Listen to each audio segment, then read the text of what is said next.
In episode 4, we're going to talk about the Maritime territory.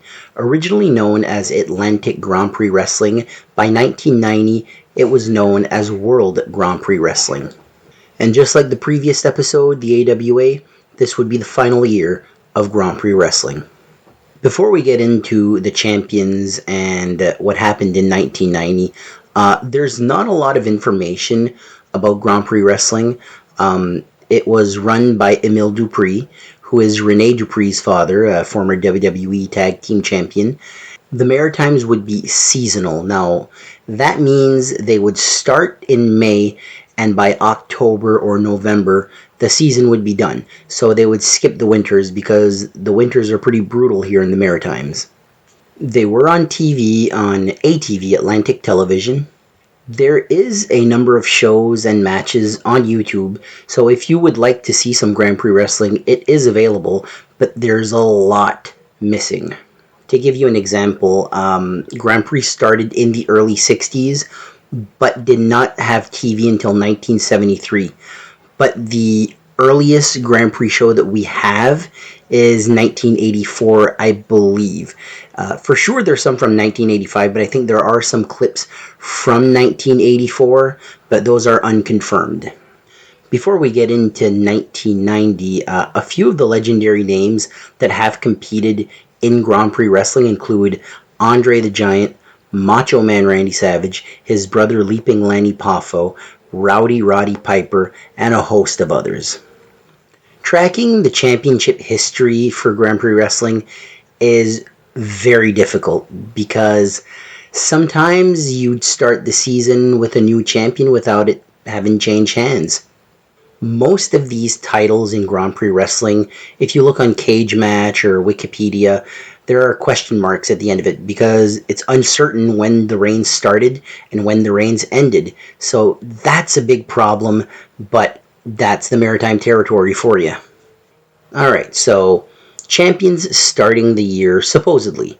The International Heavyweight Champion is Leo Burke, and the Continental Tag Team Champions are No Class Bobby Bass and Diamond Timothy Flowers. If you look online, Flowers and Bass aren't there for the Continental Tag Team titles. The tag titles are also very confusing because one year it could be the North American Tag Team titles, another year it could be the International Tag Team titles. In 1990, they're calling them the Continental Tag Team titles. The top heels in 1990 were Hustler Rip Rogers and Bulldog Bob Brown. Bob Brown would also do color commentary during the shows. Let's talk a little bit about International Heavyweight Champion Leo Burke. Leo Burke is part of what is considered the wrestling family of the Maritimes, the Cormier brothers. They were 4 brothers, all going by their stage name. Leo Burke was the most popular, I think, multiple-time champion in Grand Prix Wrestling and in Calgary. Was a big star in Stampede Wrestling, feuded with Bret Hart. The second most popular, I'd say, is The Beast. The Beast was a big star in the 60s and 70s. Him and another of his brother would start the ESA promotion, which would be the competition for Grand Prix Wrestling. At this point in time, The Beast is still wrestling in 1990. The other 2 brothers would be Rudy Kay, who started ESA with The Beast in the 60s, and Bobby Kay. Bobby Kay would actually be in Grand Prix in 1990. 3 of the 4 brothers would be in Grand Prix in 1990. Leo Burke, The Beast, and Bobby Kay. Rudy Kay at this point in time was completely retired. Unfortunately, 3 of the 4 brothers have passed away. The only living Cormier brother is Leo Burke. One of the big rookies, and I do mean big, in 1990 is a young Robert Maillet. He would go by the Acadian Giant. He would later on go to the WWF and be the Interrogator and Kurgan. The nephew of Mad Dog Vachon would start wrestling for Grand Prix at this point in time, going by the name of Butcher Vachon. I don't think this is Paul the Butcher Vachon's son, but I could be wrong. Another big name wrestling for the Maritimes at this point in time is Big Steven Pettipas. If you follow Wrestling with the Bros, he is actually related to Joel from Jolteon Plays and Wrestling with the Bros. The first big title change happened sometime in 1990. I can't tell you an exact date because it's uncertain, but Hustler Rip Rogers did win the International Heavyweight Championship from Leo Burke. Rogers would go on to defend the title on TV and at live events against all comers, including The Beast, Stephen Pettipa, and Leo Burke. Hustler Rip Rogers was a huge star in the Maritimes. This was his second international heavyweight title reign. His first one came in 1988. If you're not familiar with Hustler Rip Rogers, he basically got broken into the business by the Poffos. That would be Macho Man Randy Savage, Leaping Lanny Poffo, and their father, Angelo Poffo. Hustler Rip Rogers would work all around the world. After Grand Prix, he would basically work with Ohio Valley Wrestling and that developmental territory for WWE. One of the big storylines in 1990 was Big Stephen Pettipa had someone watching his back. So all the heels would go after Stephen Pettipa. They'd cost him his shots against Hustler Rip Rogers. Bulldog Bob Brown would attack him. So that's where Stephen Pettipa brought in the Acadian Giant to watch his back. Kurgan, like I said, worked with the WWF in the late 90s, but Kurgan also became a movie star after that. He was in such movies as Sherlock Holmes with Robert Downey Jr., in 300, and in Deadpool 2. Another young wrestler wrestling for Grand Prix at this time, he's basically Bob Brown's tag team partner, is Chi-Chi Cruz. Now, a lot of people might not know who Chi-Chi Cruz is, but in the Maritimes, Chi-Chi Cruz was a legend, and he stayed in the Maritimes even in its dark days in the 90s when there was basically no wrestling around, just a show here and there.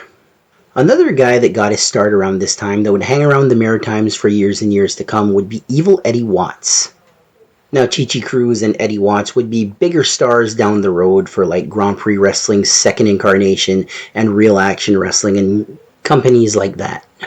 One of the other big stories is Leo Burke and Bobby Kay teaming for the first time in, I think they said 10 years, and they have their sights set on the Continental Tag Team titles of No Class Bobby Bass and Diamond Timothy Flowers. Little history on No Class Bobby Bass and Diamond Timothy Flowers. Bass was really a Canadian wrestler, wrestled for Grand Prix Wrestling, he wrestled for Stampede Wrestling, wrestled in the Vancouver territory, All-Star Wrestling. Diamond Timothy Flowers, I think, is mostly remembered for his time in Vancouver. In the late 90s, Timothy Flowers would have International Championship Wrestling, which was more of a hardcore wrestling promotion in the style of ECW. Leo Burke and Bobby Kay would win the Continental Tag Team Championships, and they would finish the year with the tag team titles. I find it funny how on websites there is no mention of Bobby Bass and Timothy Flowers' reign as the Continental or North American or International Tag Team Champions. It goes from Cuban Assassin and Jerry Morrow to Leo Burke and Bobby Kay.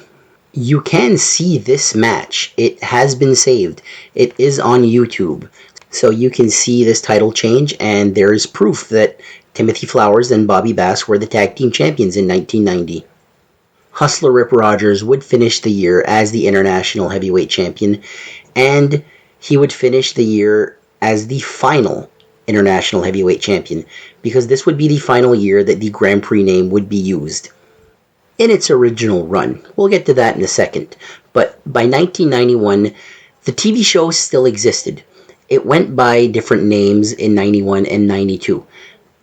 In 1991, and I'm going off websites here because there is no footage of this, Grand Prix was changed to Maritime Championship Wrestling, and in 1992 it was changed again to Canadian Championship Wrestling. Now, I know for a fact that there was wrestling in 91 and 92 in the Maritimes because on the Hustler Rip Rogers podcast, he did say that he did 4 tours of the Maritimes, 88, 1990, 1992, and 1997. But after 1992, we really hit the dark ages in maritime wrestling, because from 1993 to 1996, there would be no live wrestling unless the WWF or WCW would come to the Maritimes. There would be no wrestling in the Maritimes live. If there was any sort of maritime wrestling promotion between 1993 to 1996, it's so low-key that I don't even know about it. And I know a lot about Maritime Wrestling. I've studied the hell out of it. But it's like I said, the early days of Maritime Wrestling, there's barely any footage. You have to go off newspaper clippings. And in 1997, when it came back, the only reason it came back is because Rene Dupree wanted to be a wrestler. So the Grand Prix name came back in 1997. Not as Atlantic Grand Prix Wrestling, not as World Grand Prix Wrestling, just Grand Prix Wrestling, no TV deal, just live wrestling every week. Before going to the WWF, both Edge and Christian wrestled for Grand Prix Wrestling in 1997. Grand Prix closing in 1990 really was the end of an era. It started in the early 60s. The earliest card I could find is 1961. So that would be 29 years. And it started in 1973 on TV, so that's 17 years on TV. And now it's just gone. You got Maritime Championship Wrestling and Canadian Championship Wrestling. But if you're a young kid from that time period, what would you rather see? Old territory style wrestling like Grand Prix Wrestling, or the bright, colorful characters of the WWF? It's one of those things where I think it had passed its time. I was way too young to remember watching this. Grand Prix closed its doors in 1990. I was 2 years old.